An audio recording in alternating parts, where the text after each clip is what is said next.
이런 사이트에 글을 써도 될지 모르겠는데 지금부터 나의 신변에 무슨 일이 생길지도 몰라 쓰려고 해. 그리고 글에 재능이 없어서 쓸데없이 길어질 거라 생각해. 내가 태어난 고향은 옛날부터 폐쇄적인 지역이라서 이상한 종교가 평소에 퍼져 있었어. 가 아니라 지금도 계속되고 있어. 나도 잘 모르지만 자신의 마음은 항상 오염되고 더러운 부분이 있기에 그것을 정화하지 않으면 사후의 세계에서 영원히 고통받게 된다 라는 것 같아. 나의 고향에서는 불상 대신에 코오신 열애상이 주변에 놓여 있었어. 코오신이 어떤 한자인지는 잘 모르겠어. 너구리 장식 머리가 사람의 머리가 됐다고 상상해봐. 폐쇄적인 지역에 이상한 종교가 겹쳐서 그런지 이 지역의 사람들의 신앙은 일반적이지 않았어. 신앙에 따르지 않는 자, 이꼴 적이라고 불려도 이상하지 않아. 여기는 일본이지만 일본은 아니야 라고 어디선가 들었던 것 같아. 당시 18살이었던 나는 가는 데만 3시간 걸리는 다른 지역의 고등학교에 다녔어. 친구라고 부를 만한 사람도 없어 지루한 고등학교 생활을 했었지. 지금 생각하면 지역 차별이 아니었을까? 뭐 아니겠지?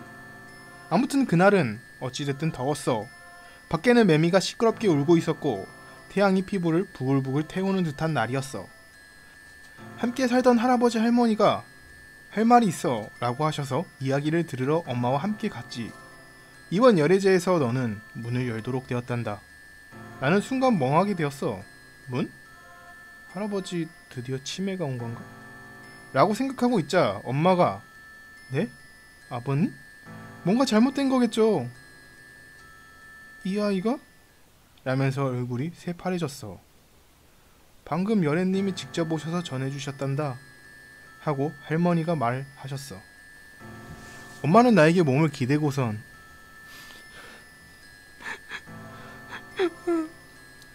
하고 오열을 하고 있었지만 이와 달리 할아버지 할머니는 기뻐하고 있었어.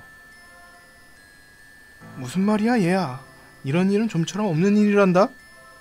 이렇게 빨리 정화를 할 수 있다니 이 아이는 운이 좋은 아이야. 그래 이 아이에겐 잘된 거야. 이걸로 열애님의 가르침에 더 가까워진 거니까 웃기지 말아주세요. 이렇게 목숨을 함부로 하는 짓 제가 시킬 리가 없잖아요. 라면서 의미불명의 대화가 이어지고 있을 때 할아버지가 나에게 말하셨어. 얘야 잠깐 밖으로 나가렴. 잠깐 엄마와 이야기 좀 할 테니. 나는 방을 나와서 나의 방에서 잡지를 읽었지. 내가 나온 방에선 때때로 소리치는 소리가 들렸어. 나의 할아버지 할머니뿐만 아니라 이 지역 사람들은 종교를 맹신하고 있어. 엄마는 그런 사람들 사이에서 얼마 안 되는 정상인이었지. 엄마는 원래 이 지역 사람이 아니야. 아버지의 친가인 이 집에 살고 있을 뿐이야. 아무튼 엄마가 종교를 믿지 않는 탓에 아버지와 종종 싸우기도 했는데 그 아버지도 지금은 이 세상에 안 계셔.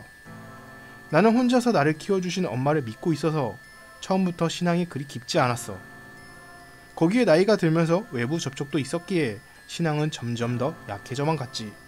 그래도 당시 엄마는 꽤 흥분해 계셨던 게 아닐까 싶어. 사면초가 같은 상황이었나봐.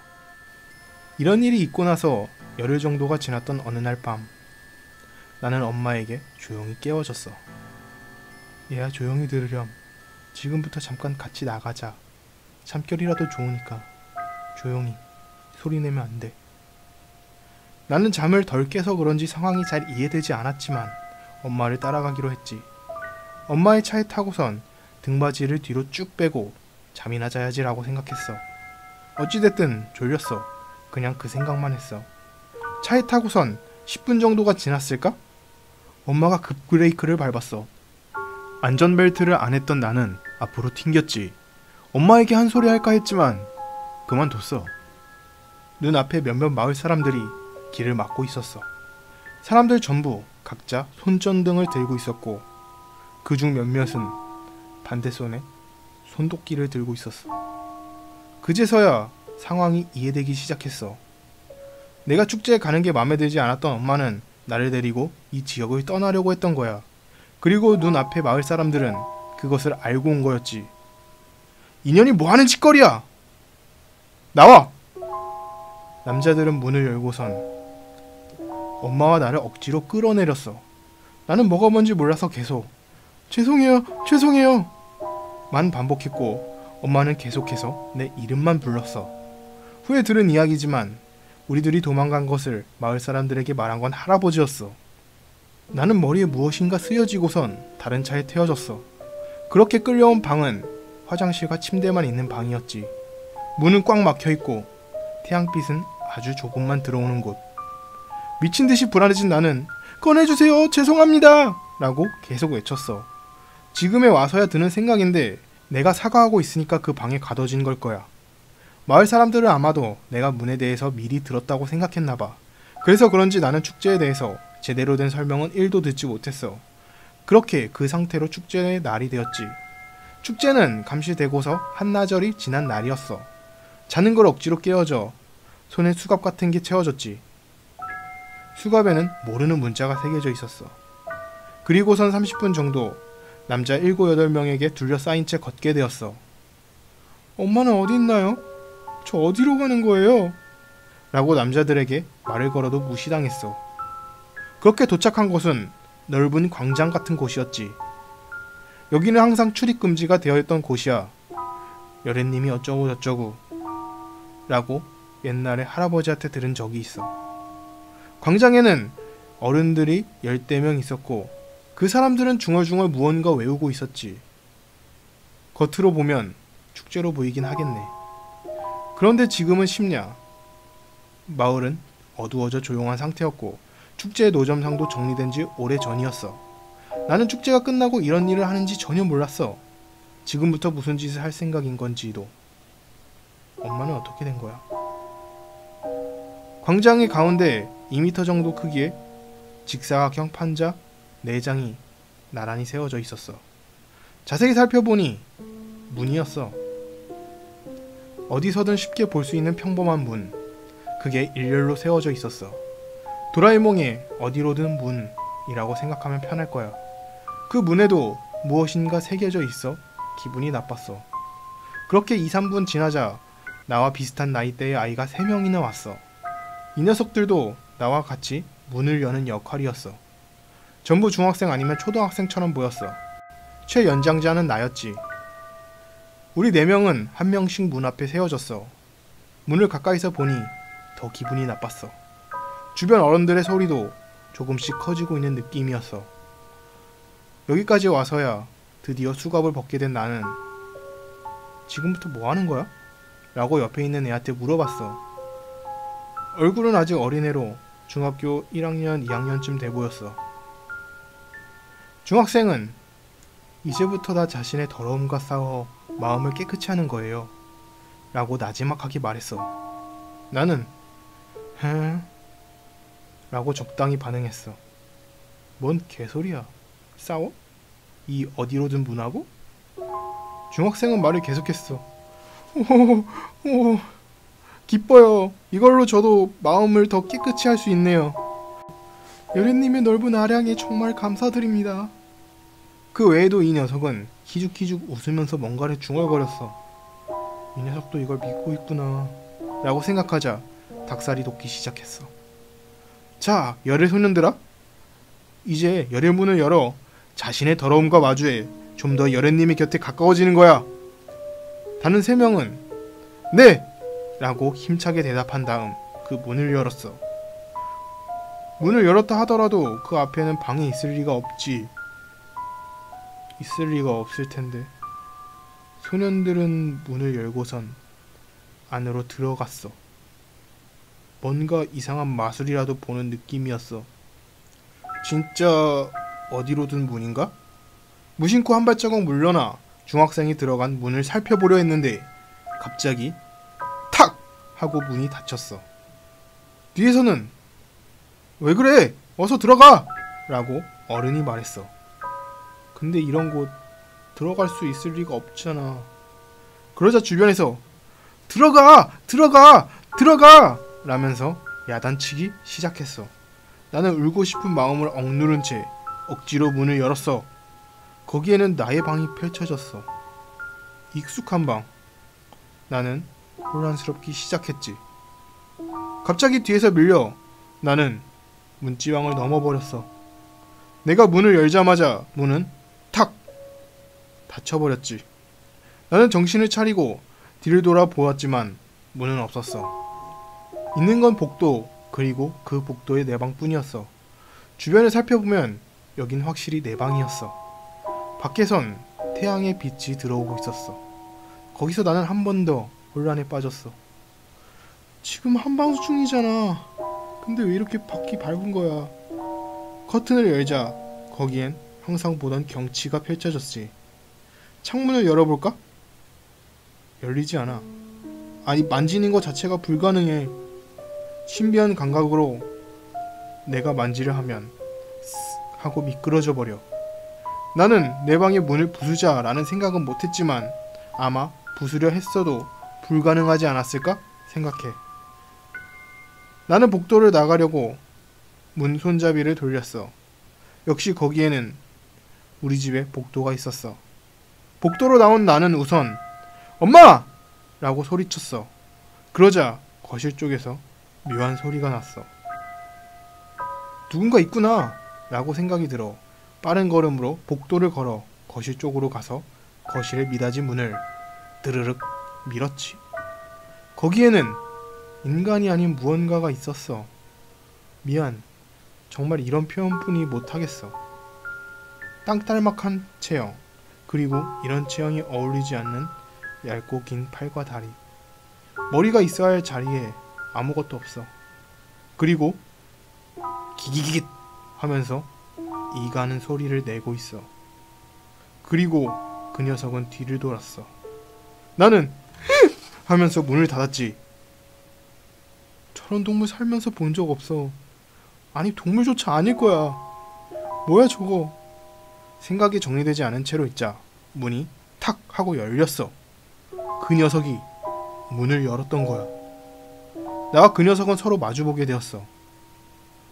이 녀석에겐 머리가 없나? 생각했었지만 있었어. 가슴 부분에 얼굴이 있었어. 얼굴은 일그러져 있어. 남자인지 여자인지 구별 못하겠어. 아니, 애당초 이 녀석 사람이야? 그 녀석은 인상을 쓰며 나를 쳐다보고 있었어. 티가 날 정도로 나를 적대하고 있었지. 나는 그것을 바라만 볼 수밖에 없었어. 그 녀석의 콧소리는 거칠었고 계속해서 기 하면서 이를 갈고 있어. 어디선가 달걀 썩은 내도 나는 것 같았어. 정말 무서워서 그런지 소리조차 나오지 않더라. 그냥 단지 벌벌 떨었어. 긴장이 풀린 것은 그 녀석 등 뒤에 있는 특정 동상을 확인했을 때였어. 그 녀석이 얇은 손으로 확실하게 내 어깨를 잡았지. 나는 솔직히 그것만으로도 기절할 것 같았어. 하지만 나는 더 경악하게 돼. 그 녀석이 얼굴에서 약 1m 아래 정도에 갑자기 선이 생긴 거야. 그리고 후팍팍팍 하고 입이 생기더니 그 입을 벌렸어. 입 안에는 빛의 반사 같은 것 관계없이 새까맸어. 그리고선 기기기기기기기 이빨 가는 소리가 더 심해졌지. 그 전부터 들리던 이 소리는 이 입으로 냈던 거야. 나는 거기서 처음으로 비명을 질렀어. 인생에서 처음이었을지도 몰라. 목숨의 위험이 바로 눈앞까지 와 있어. 그때는 그것만 생각했어. 으아! 소리치고 그 녀석의 손을 뿌리치고선 문을 지나서 그 동상 쪽으로 달렸어. 내가 왜 그런 행동을 했는지는 지금도 잘 모르겠어. 본능인지 뭔지. 상은 자주 보이던 열애상이었어. 그리고 뒤에 있는 그 녀석과 열애상이 서로 바라보는 것을 깨달았어. 하지만 그딴 거 어찌됐든 상관없어. 나는 상 앞에서 무릎을 꿇고 머리를 내렸어. 살려주세요. 미안합니다. 죄송해요. 이때만큼 동상이 신성해 보인 적이 있었을까? 불쑥 뒤로 정신이 쏠렸어. 그 녀석의 손이 뒤에서부터 나의 목을 감기 시작했어. 추적추적한 감촉이 목에서 느껴져 나는 다시 목소리가 나오지 않았어. 이번에는 정말로 못 빠져나가 라고 생각했지. 그때 기기기기기 거리기만 하던 그 녀석이 갑자기 숨을 들여마시기 시작했어.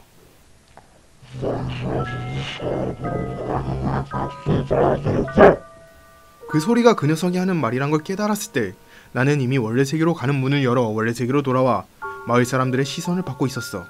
겉눈질로 옆에 문들을 보니까 제일 어리게 보이던 아이가 훌쩍거리면서 지면에 엎드려 있었지. 나는 아직 상황이 이해되지 않아 주변을 살펴봤어. 마을 사람들이 나와 그 아이를 쳐다만 보고 있었지. 그렇게 20분이 지나도 다른 문을 열릴 생각을 하지 않더라.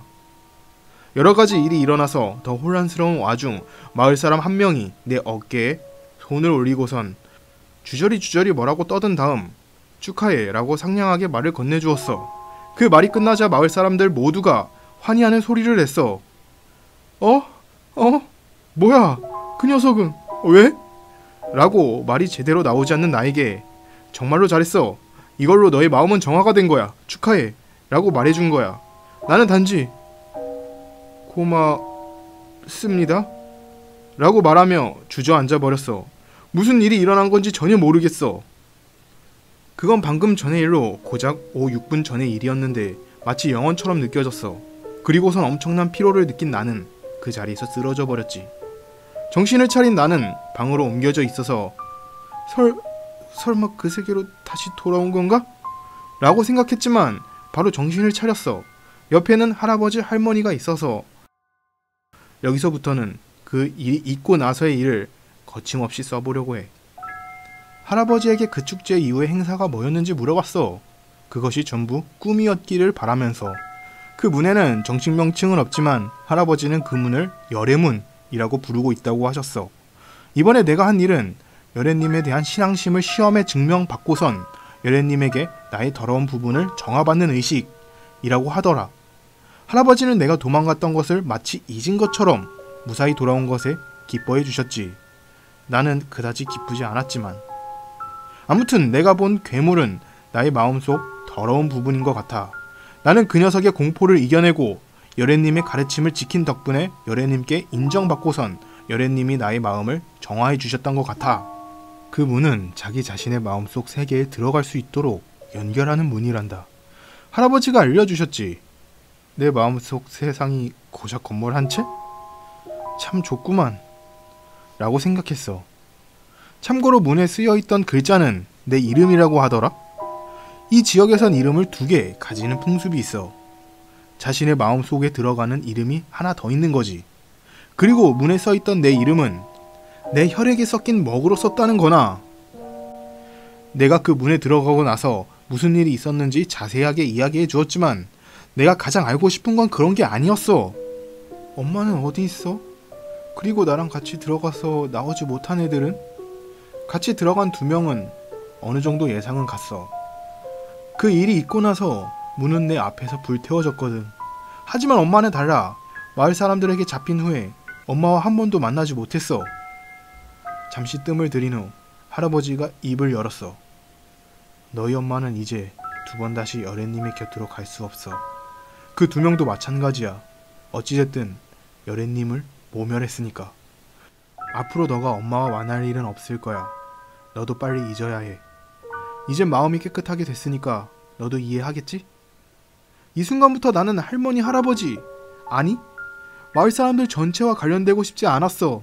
진심으로. 5년 후인 지금 나는 도쿄에서 아르바이트를 하면서 살고 있어. 고등학교를 졸업한 이후 나는 빨리 독립하고 싶어서 상경을 했고 지금의 상황이 됐지. 취업난이라고 불리는 지금이라도 아르바이트 정도는 쉽게 구할 수 있어. 가난하지만 사는 게 괴로울 정도는 아니야. 적지만 친구도 생겼고 여자친구도 있었어. 지금은 없지만. 그 후로 5년간 할아버지와 연락한 적은 없어. 연락해야지란 생각도 들지 않아. 그 뒤로 엄마가 어떻게 되었는지 전혀 알 수 없었어. 살아있으면 좋겠다 싶어서 할머니와 할아버지에게 계속 물어봤지만 모른다고만 하시더라. 그런데 그 엄마한테 2주 정도 전에 편지가 온 거야. 놀라움, 감동을 느끼면서 나는 그 편지를 읽었어. 편지의 내용은 8월 12일까지 마을에 돌아왔으면 좋겠다 하는 내용, 그리고 한 번이라도 좋으니까 얼굴을 보여줬으면 한다 라는 내용이었어. 나는 의심이 생기기 시작했어. 어떻게? 알려준 적 없는 여기에 대해서 알고 있는 거지? 만약 엄마가 흥신소 같은 걸 써서 내 주소를 알아냈다고 하더라도 왜 편지가 앞으로 만날 일 없을 거라던 마을에서 왔을까? 그 문은 도대체 무엇이었을까? 거대한 괴물은? 엄마는? 할아버지, 할머니, 마을 사람들. 더 크게 들어가서 여래님은 과연 무엇이었을까? 내가 한 번 더 그 마을에 돌아간다면 전부 알 수 있을까? 지금 내 손에는 엄마에게서 온 편지와 마을로 돌아가는 심야버스 시간표가 써있는 안내표가 있어.